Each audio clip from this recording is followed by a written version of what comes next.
আগস্টে আমদানির এলসি নিষ্পত্তি কমেছে প্রায় 11%। এছাড়া টানা ৩ বছর ধরে কমছে মূলধনী যন্ত্রপাতি আমদানিও। ব্যবসায়ীরা বলছেন রাজনৈতিক অস্থিরতার কারণে নতুন বিনিয়োগ আসছে না, তাই সহসাই বাড়ছে না মূলধনী যন্ত্রপাতি আমদানি। তবে নির্বাচনের পর পরিস্থিতির উন্নতি হবে বলে আশা করছেন তারা। গত আগস্টে রাজনৈতিক পট পরিবর্তনের পর দেশে অনেক কারখানা বন্ধ হয়ে যায়। এ অবস্থায় খেলাপি ঋণ বেড়ে বিপাকে পড়ে ব্যাংকগুলো, যার প্রভাব পড়ে আমদানিতে। বাংলাদেশ ব্যাংকের তথ্য মতে সদ্য শেষ হওয়া 2024-25 অর্থবছরে দেশে আমদানির জন্য এলসি খোলা বেড়েছে 1%-এরও কম। আর চলতি বছরের আগস্টে এলসি নিষ্পত্তি হয়েছে $4.88 বিলিয়ন, যা গত বছরের চেয়ে প্রায় $600 মিলিয়ন বা প্রায় 11% কম। এখন একটা ট্রানজিশনাল পিরিয়ড চলতেছে। এখন 1 বছর হলো 12-13 মাস, পরবর্তীতে যখন ইলেকটেড গভর্নমেন্ট আসবে তখন আবার একটা স্মুথলি চলবে এবং ব্যাংকিং সেক্টরে তখন একটা গতি সঞ্চার হবে। বান্ডেল থাকলে প্রতি সেনমানিতে টাকা বাঁচবে। বিকাশ সেনমানি বান্ডেল কিনে জিতুন প্রতি লেনদেনে। বিনিয়োগ না থাকায় কাঁচামাল ও মূলধনী যন্ত্রপাতির আমদানির চাহিদা ব্যাপক কমেছে। 2024-25 অর্থবছরে মূলধনী যন্ত্রপাতির আমদানি নেমে আসে $175 কোটি, যা আগের অর্থবছরের চেয়ে $59 কোটি কম। আর 2022-23 অর্থবছরে এ খাতে আমদানি প্রায় 24% কম হয়। তবে নির্বাচনের পর পরিস্থিতির উন্নতি হতে পারে বলছেন ব্যবসায়ীরা। লন্ডারিংটা ডেফিনেটলি কমেছে, যার কারণে আপনি এখানে এই ফিগারটা দেখছেন যে মূলধনী যন্ত্রপাতির ক্ষেত্রে, বাট সেটা কিন্তু আপনার অ্যাজাম্পশনের মাপকাঠি হতে পারে না। মাপকাঠি হতে হবে আপনার ব্যবসা বান্ধব বা বিনিয়োগ বান্ধব পরিবেশ দেখে। নির্বাচিত সরকার আসলে বিনিয়োগ কিছুটা বাড়ার সুযোগ তৈরি হবে বা বাড়বে।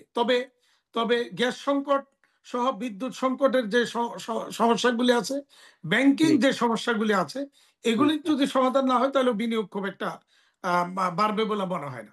বিশ্লেষকরা সতর্ক করে বলছেন, বিনিয়োগ না বাড়লে কর্মসংস্থান কমে আরও তীব্র হতে পারে বেকারত্ব, আর তা সামাজিক ও রাজনৈতিক অস্থিরতায় ঝুঁকি তৈরি করতে পারে।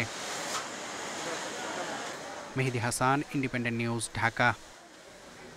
এ বিষয়ে বিস্তারিত আলোচনা আমাদের সঙ্গে যুক্ত হচ্ছেন অর্থনীতিবিদ ডক্টর মাহফুজ কবির। জনাব কবির, আপনাকে স্বাগত জানাচ্ছি। আমরা দেখছিলাম 2023-22 সাল থেকে কিন্তু বেসরকারি ঋণের যে প্রবৃদ্ধি সেটা নিম্নমুখী হচ্ছিল এবং গত বছরের আগস্টের পরে বিভিন্ন জায়গায় কিন্তু আমরা দেখতে পেয়েছি যে শিল্প কারখানা বন্ধ হচ্ছে, শ্রমিক অসন্তোষ এবং নতুন করে যে শিল্প উদ্যোগ সেগুলোরও অভাব দেখা গেছে। আপনাদের বিভিন্ন গবেষণায় সেই তথ্যগুলো উঠে এসেছে।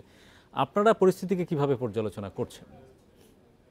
আসলে বিনিয়োগের ক্ষেত্রটা কিন্তু অনেকটাই হতাশাজনক অবস্থায় পর্যবসিত হয়েছে এবং একদিকে উচ্চ সুদের হার, কন্ট্রাকশনারি মনিটারি পলিসি, অন্যদিকে যে শিল্পে অস্থিরতা, বিশেষ করে যে শিল্পাঞ্চলগুলোতে আমরা দেখলাম এই জুলাই আগস্টের যে গণ অভ্যুত্থানের পরে আমরা একটু আশার সঞ্চার হয়েছিল আমাদের মনে যে না এখন হয়তো কর্মসংস্থানের একটা নতুন ক্ষেত্র তৈরি হবে, শিল্পায়ন আরও গতি পাবে। কিন্তু দেখা গেল যে এই অস্থিরতার কারণে কিন্তু আসলে এই অনেকেই আসলে মুখ ফিরিয়ে নিয়েছেন এখান থেকে, অনেক কারখানা বন্ধ হয়ে গেছে এবং বন্ধ কারখানাগুলো খোলার তেমন কোনো উদ্যোগ নেই। আমরা আশা করেছিলাম যে এখানে হয়তো প্রশাসক বসিয়ে হলেও কিছু শিল্প কারখানা খুলবে। তো সেটিও কিন্তু হয়নি। আল্টিমেটলি যেটা হয়েছে যে এখন আসলে বিনিয়োগে অনেকটাই হতাশা এবং প্রবৃদ্ধির কারণে কম, কর্মসংস্থানও কম এবং একই সঙ্গে আমাদের এই যে আমদানির ক্ষেত্রেও যদি আমরা একটু দেখি তাহলে সেক্ষেত্রে মূলধনী যন্ত্রপাতির আমদানি সেটাও হতাশাজনক। তার কারণ যেহেতু এই শিল্পায়ন যেটিকে বলা হয়, তো সেটি হচ্ছে না সেভাবে। আর একই সঙ্গে যে বন্ধ কারখানাগুলো খুলছে না। তো এই সমস্ত কারণেই আসলে ওই দিকেও কিন্তু ওই ডায়নামিজমটা আমরা লক্ষ্য করছি না। আরেকটা বিষয় উঠে এসেছে প্রতিবেদনে, সেটা হচ্ছে যে সামগ্রিকভাবেই আমদানির যে এলসি নিষ্পত্তি সেটা কিন্তু প্রায় 11% কমেছে আগস্টে, আগের বছরের তুলনায় যা $60 কোটি কম। এইটা মূলত কী জন্য হচ্ছে? এবং বাংলাদেশ ব্যাংক আমরা লক্ষ্য করেছি ইদানিং যে বৈদেশিক মুদ্রার রিজার্ভ বাড়াতে বেশ আগ্রহী এবং বেশ জোর দিচ্ছে। বিষয়টিকে কিভাবে দেখছেন? আসলে আমদানির চাহিদাটা যদি কম থাকে তাহলে সেক্ষেত্রে তো ডলারের উদ্বৃত্ত থাকবেই এবং ডলার বাজারে যদি উদ্বৃত্ত থাকে তাহলে সেক্ষেত্রে এখানে ডলারের দাম পড়ে যাবে এবং ডলারের দাম পড়লে আরেকটা সমস্যা হয়, সেটা হচ্ছে যারা এক্সপোর্টার তারা কিন্তু ডিসকারেজড হয়। তো ওই কথা চিন্তা করে আমার ধারণা যে ডলারের দাম যাতে স্থিতিশীল থাকে এই জন্যে আসলে একটা ওপেন মার্কেট অপারেশন করছে, যেটা বাংলাদেশ ব্যাংকের একটা রেগুলার কাজ। তো সেটি হচ্ছে। আর ডলারের দাম কমলে হয়তো আমদানিকারকরা সুবিধা পেতেন কিছুটা, কিন্তু সেই বিষয়টাও হচ্ছে না এখন। এখন সব মিলিয়ে যেটা দেখা যাচ্ছে যে আমাদের এই আমদানির যে ক্ষেত্রে যে এলসি, মানে এই যে চলতি অর্থবছরের প্রথম 2 মাসে জুলাই আগস্টে সেখানে কিন্তু এই 8% একটু বেশি হয়েছে এলসি খোলা হয়েছে, কিন্তু এলসি নিষ্পত্তির ক্ষেত্রে আমার দেখা যাচ্ছে যে না, যতটুকু খোলা হয়েছিল ততটুকু নিষ্পত্তি হচ্ছে না। আর পুরো গিয়ে পড়ছে কিন্তু আসলে এই আমদানির যে যন্ত্রপাতি যেগুলো, মানে এই মূলধনী যন্ত্রপাতি, সেটার উপরে, মানে সেখানে হচ্ছে নেগেটিভ গ্রোথ। এটা একটা বড় উদ্বেগের বিষয়। একদিকে হচ্ছে যে বন্ধ হয়ে যাচ্ছে শিল্প কারখানা, বিনিয়োগ কম, অন্যদিকে নতুন করে যে আসলে শিল্প কারখানায় যে যন্ত্রপাতি বসানো এবং উৎপাদনের পরিসর বাড়ানো, তো সেটার কাজ তো করবে মূলত মূলধনী যন্ত্রপাতি, তো সেখানে আমরা নেগেটিভ গ্রোথ দেখতে পাচ্ছি। আর একটা বড় চিন্তার বিষয় হচ্ছে কি, যে আমরা যদি এই প্রথম 2 মাসের একটু হিসাব দেখি আর কি এলসির, তো সেখানে দেখা যাবে যে ভোগ্য পণ্যের ক্ষেত্রে বিপুল পরিমাণে গ্রোথ হয়েছে। কিন্তু যে মূলধনী যন্ত্রপাতির ক্ষেত্রে এলসি খোলার গ্রোথ হয়েছে মাত্র 0.72%।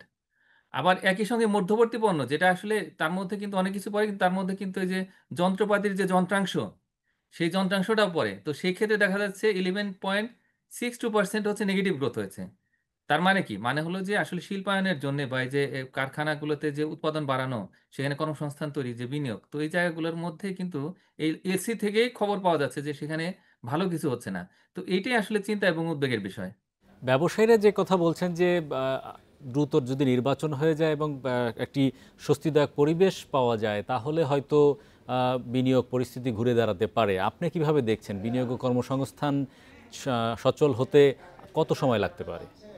না, সেটা অবশ্যই একটা ইতিবাচক প্রভাব পড়বে। তার কারণ যখন নির্বাচনটা হয়ে যাবে, তখন এই সরকার তখন কি যারা ব্যবসায়ী রয়েছেন, যারা বিনিয়োগকারী রয়েছেন, উদ্যোক্তা রয়েছেন, তাদের সঙ্গে কথা বলবেন। এই মুহূর্তে কিন্তু ওই কথাবার্তাটা বা আলাপ আলোচনাটা হচ্ছে না। এই কারণেই আসলে ব্যবসায়ীরা তাদের মনের দুঃখের কথা বলতে পারছেন না কোনো জায়গাতে। এফবিসিসিআই নির্বাচন হচ্ছে না।